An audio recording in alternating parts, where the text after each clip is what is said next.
And here's another one of my favorite paragraphs from Big Mother. You write, at the time of this writing, the cold and quiet 5G war, with its silent but deadly weapons, is just beginning. This means it is still too soon for the evidence to be examined or for any conclusions to be reached, and yet it also might be too late. I have no choice then but to skip over vast amounts of data normally required for establishing evidence, much less proof.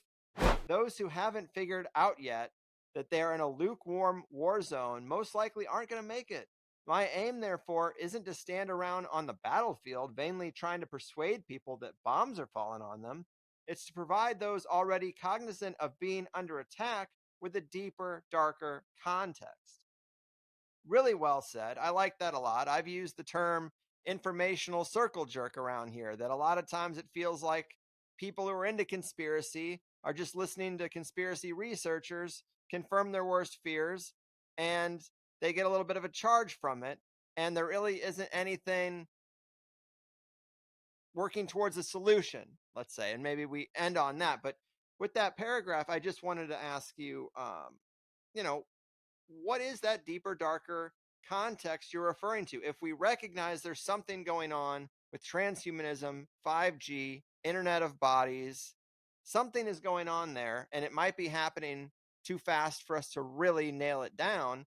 But hit us with some of that context.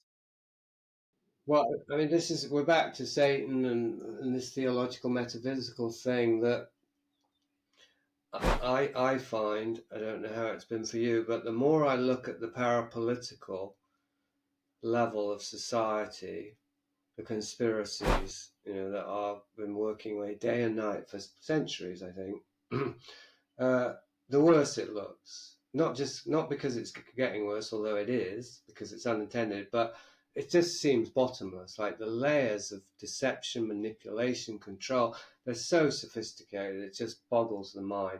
So my feeling is that even if you stick to a nuts and bolts parapolitical analysis, this is why I come back, back to these bellwethers like Davis and Kripal. It just doesn't add up that they're not seeing the state of the world, because it's so palpably malevolent and it's so all pervasive, it's so overwhelming that in the end, what I feel is that we don't have time to fully understand, what Karl Rove said, they're creating realities and we're studying them while they're creating the next one. That basically seems true to me. So if we're busy studying these malevolent realities, we'll never end. We'll never be able to catch up. We're getting further and further behind because things are getting more and more sophisticated. So at a certain point, a metaphysical perspective, and I've always had it in there anyway, has to move to front and center, and then it becomes, the deep dark context is we're in hell. The whole planet is basically overrun by demons.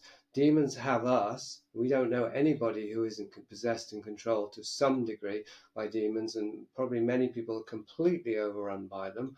If you go on Facebook for a day, you'll know what I'm talking about. And so, what are we going to do? But first of all, because I was always against solutions or proposing solutions, because I say, if you try and propose a solution before you've understood the problem, it's not going to work, and probably it will make things worse. So you have to keep looking at the problem. And what I found is that most people they can't look at the problem indefinitely, because it keeps getting bigger the more you look at it. It doesn't get smaller, it gets bigger.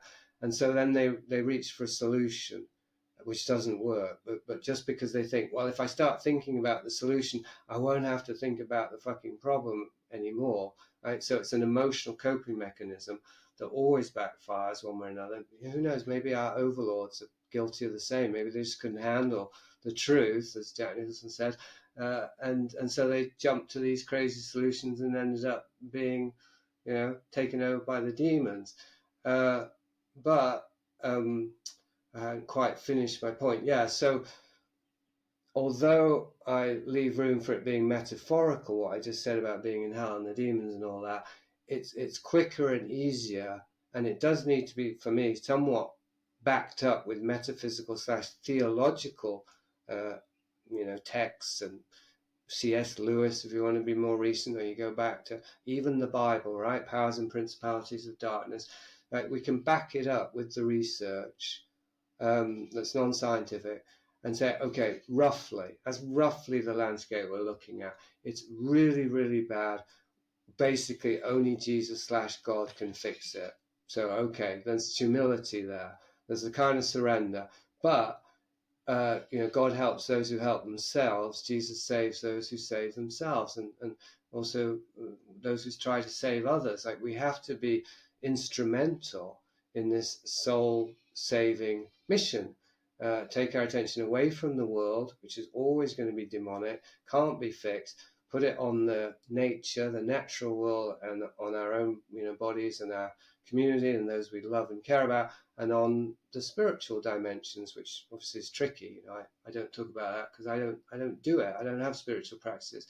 But what I did, my spiritual practice, or my alternative to spiritual practice, and this is my only solution, was to get more and more involved in physical reality, from running a thrift store, renovating a house, to trying to set up a farm in Galicia. And we had our first kind of retreat this year. So several guys, Luke Dodson was one who does the Dodcast, Adam Orms has been on it. So, good hardcore conspiratorial researchers who are also looking for some natural way of living.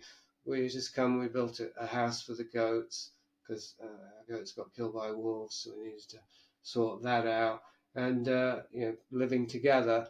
And that, I'm not saying that's the solution or even a solution, but that's in the general direction of the solution, because it's bringing all of this theory into some sort of practice, which isn't fight the power, make the world a better place. It's actually prepare a place to be while all the shit comes down, right? We might not be able to avoid it. They put nanotech, spike proteins are probably airborne, whatever, and drones are everywhere. But at least one is embodying an orientation towards the natural, the healthy, the good, the intelligent, the sane, the sensible, right? Like, rather than just talking about it and getting hooked on the excitement of mapping the apocalypse, the grand conspiracy, because it is pretty addictive, as you of all people must know, all these people you talk to every month. Yes. Can you believe it, people? A video clip and a peek into how that sweet THC sausage is made. For some people, I'm sure it's nice to put a face to the name, so I started making clips that are a little more YouTube friendly than the full show tends to be. Get the full show on any podcasting platform. I prefer to keep it audio only, so we have a more decentralized distribution for a controversial show, and also so I can edit out the ums and ahs and barking dogs and all the things that happen when a person records in their home environment.